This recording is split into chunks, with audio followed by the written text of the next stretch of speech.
Doctor Vikram Singh ji, Hindu आतंकवाद, भगवा आतंकवाद, ये टर्म हमने उसी दौरान सुनी और तभी से ये टर्म्स जो है अगर मैं कहूं कॉइंड हुई तो भी गलत नहीं होगा। आज अगर एक एक कर गवाह मुकर रहे हैं, ये कोई पहला गवाह नहीं है, 15 गवाह मुकर चुके हैं, तो यहां कहीं ना कहीं सोचने की बात है, क्या ये सब कुछ जानबूझकर हुआ? कहीं ना कहीं जांच में कुछ ढिलाई हुई? क्या हमने अपने राजनीतिक हितों को साधने के लिए हमने पाकिस्तान के आए आतंकियों को बख्श दिया अपने राजनीतिक हितों को साधने के लिए? ये तो आपने बिल्कुल सही कहा कि अगर अजमल कसाब जिंदा न पकड़ा गया होता तो उसकी लाश को भी कह देते कि ये किसी और बिरादरी का है, मुसलमान नहीं है। लेकिन हाँ, वो कलावा बांध के आया था हाथ में। जी, आतंकवाद आतंकवाद है और उसको किसी मजहब से जोड़ना औचित्यपूर्ण नहीं है। पुलिस का काम है विवेचना करना, और अगर कोई गवाह पक्षद्रोही हुआ है, आपके सामने समीर कुलकर्णी ने सारगर्भित वक्तव्य दिया है, मारा पीटा धमकाया प्रताड़ित किया और एक जबरदस्ती बयान दिलवाए गए। इसके ऊपर मैं कहूंगा माफी पर्याप्त नहीं है, ये एक अपराध है। एक नया अपराध ऐसे लोगों के विरुद्ध होना पंजीकृत हो जिसमें धारा 201 धमकी देना और अन्य सुसंगत धाराओं में अपराध पंजीकृत, इसमें चाहे राजनेता हो, एटीएस के पुलिस अधिकारी हो, जो भी दोषी हो, गुनाह, क्योंकि न्यायपालिका के साथ विवेचना के साथ खिलवाड़ करना, राष्ट्र विरोधी तत्वों के साथ इस तरीके से खिलवाड़ करना साक्ष्य के साथ, ये बहुत खतरनाक खेल है। और मैं समझता हूं सभी विद्वान पहले से सहमत होंगे कि इसका 164 सीआरपीसी में दोबारा बयान होना चाहिए और वो सच सामने आना चाहिए देश के, आपके और हमारे सामने, कि सच्चाई क्या है। आखिर पक्षद्रोह अगर सब एक साथ हो रहे हैं, कहीं ना कहीं तो कोई सच्चाई है, वरना सब एक साथ पक्षद्रोही कैसे, हॉस्टाइल कैसे हो रहे हैं? चलिए, एक एक कर सारे गवाह हॉस्टाइल क्यों हो रहे हैं, क्यों मकोका हटाना पड़ा, क्यों आज तक कन्विक्ट नहीं हो पाए, ये तमाम आरोपी तहसीन, सवाल तो उठेंगे ही।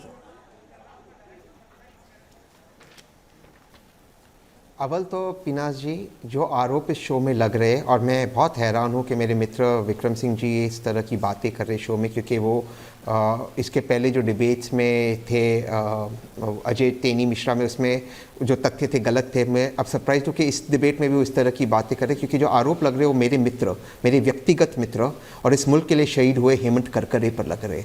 वो इस मुल्क के लिए शहीद हुए, उस पर आप लोग आरोप लगा रहे हो। वक्त बदलेगा, वक्त बदलेगा। मेरे मित्र पे आप लोग आरोप लगा रहे जो इस मुल्क के लिए शहीद हुआ है। लेकिन सच्चाई क्या है? सलमान ने जो कहा बिल्कुल सही कहा। प्रज्ञा ठाकुर को अरेस्ट करने वाली कोई महाराष्ट्र की पुलिस और मेरा मित्र हेमंत करकरे नहीं था। उसको अरेस्ट करने वाली सबसे पहले मध्य प्रदेश की पुलिस शिवराज सिंह चौहान के नीचे थी। और किस लिए उसे अरेस्ट की थी? उसे अरेस्ट किया था सुनील जोशी के मर्डर में। सुनील जोशी कौन है? वो लेटर ऑन कॉन्विक्ट होता है अजमेर दरगाह ब्लास्ट के अंदर।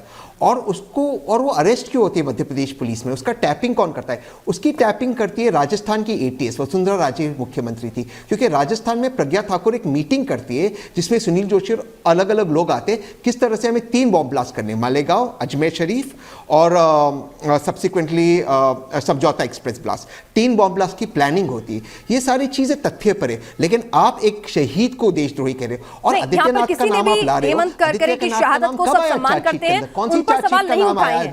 एक सेकंड प्लीज, मेरी बात समाप्त होने दीजिए। मेरी बात समाप्त होने दीजिए प्लीज, आई रिक्वेस्ट यू। एक सेकंड, मेरी बात समाप्त होने दीजिए। मैं समझता हूं, मेरी बात समाप्त होने दीजिए। आदित्यनाथ का नाम कौन सी चार्जशीट में आया? कौन सी चार्जशीट में आदित्यनाथ जी का नाम आया? किसी व्यक्ति ने उत्तर प्रदेश के चुनाव आ रहे, कह रहा मुझ पर प्रेशर आया आदित्यनाथ जी का नाम डालने के लिए। कौन सी चार्जशीट में उसका नाम आया? कहीं उसका नाम नहीं है, कहीं नहीं है। और आप बार बार कहते हैं ना कि मकोका के चार्जेस कोर्ट ने निकाल दिया। प्रज्ञा ठाकुर पे मकोका के चार्जेस निकालने के बावजूद यूएपीए के चार्जेस रखते हुए कोर्ट ने कहा, और मैं कोर्ट को कोर्ट करता हूं, इनका जो फरेब था, इस मुल्क को तोड़ने का फरेब था, षड्यंत्र था, इन पर टेररिज्म के चार्जेस नहीं हटा सकते। और टेररिज्म के चार्जेस क्यों हटे पीनाज जी? रोहिणी सलियान ने क्या कहा कि मुझ पर एनआईए के प्रेशर्स थे कि विटनेसेस हॉस्टाइल हो जाए, कि मैं विटनेसेस के क्रॉस एग्जामिनेशन नहीं करूं, और विटनेसेस हॉस्टाइल हो रहे। ये पूछने सरकार से कि विटनेसेस हॉस्टाइल क्यों हो रहे, आप ये कह रहे कि ये सच्चाई है कि विटनेसेस हॉस्टाइल हो रहे?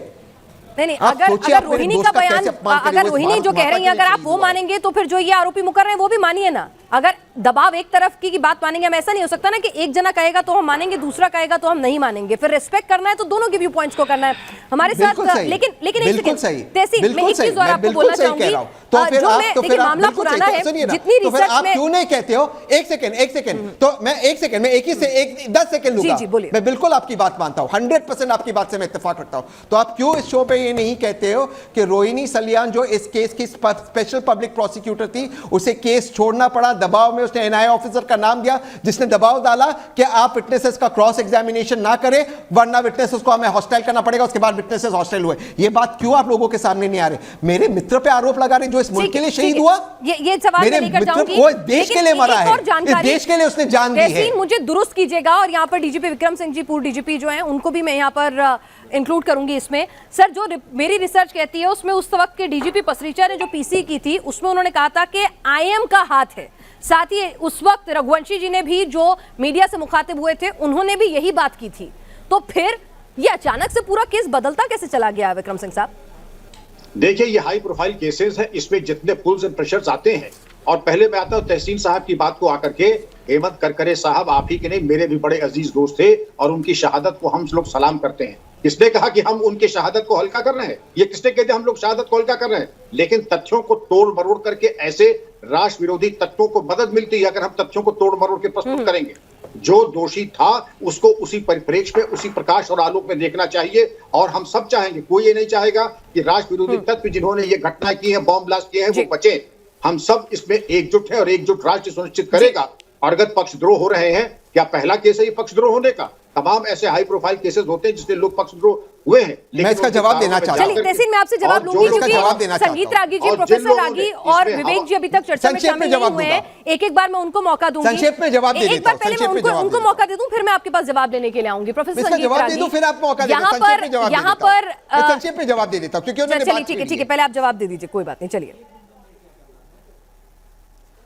विक्रम सिंह जी, मैं आपकी बहुत इज्जत करता हूं, आप ये बात जानते हो। क्या आप मानते हो हेमंत करकरे किसी दबाव में आ सकता था? लेकिन दूसरी बात, मैं दोबारा से इस बात को कह रहा हूं, आपने उस पर बात नहीं की। हेमंत करकरे प्रज्ञा ठाकुर को अरेस्ट करने वाला अफसर, सर मेरी बात सुन लीजिए, नहीं था। प्रज्ञा ठाकुर अरेस्ट कब होती है? अरेस्ट उसे करती है शिवराज सिंह चौहान की एटीएस सुनील जोशी के मर्डर के अंदर, जब उसका फोन टैपिंग करता है वसुंधरा राजे की एटीएस, जहां पे वो षड्यंत्र बनता है बॉम्ब ब्लास्ट का। वो रिकॉर्डिंग है सर,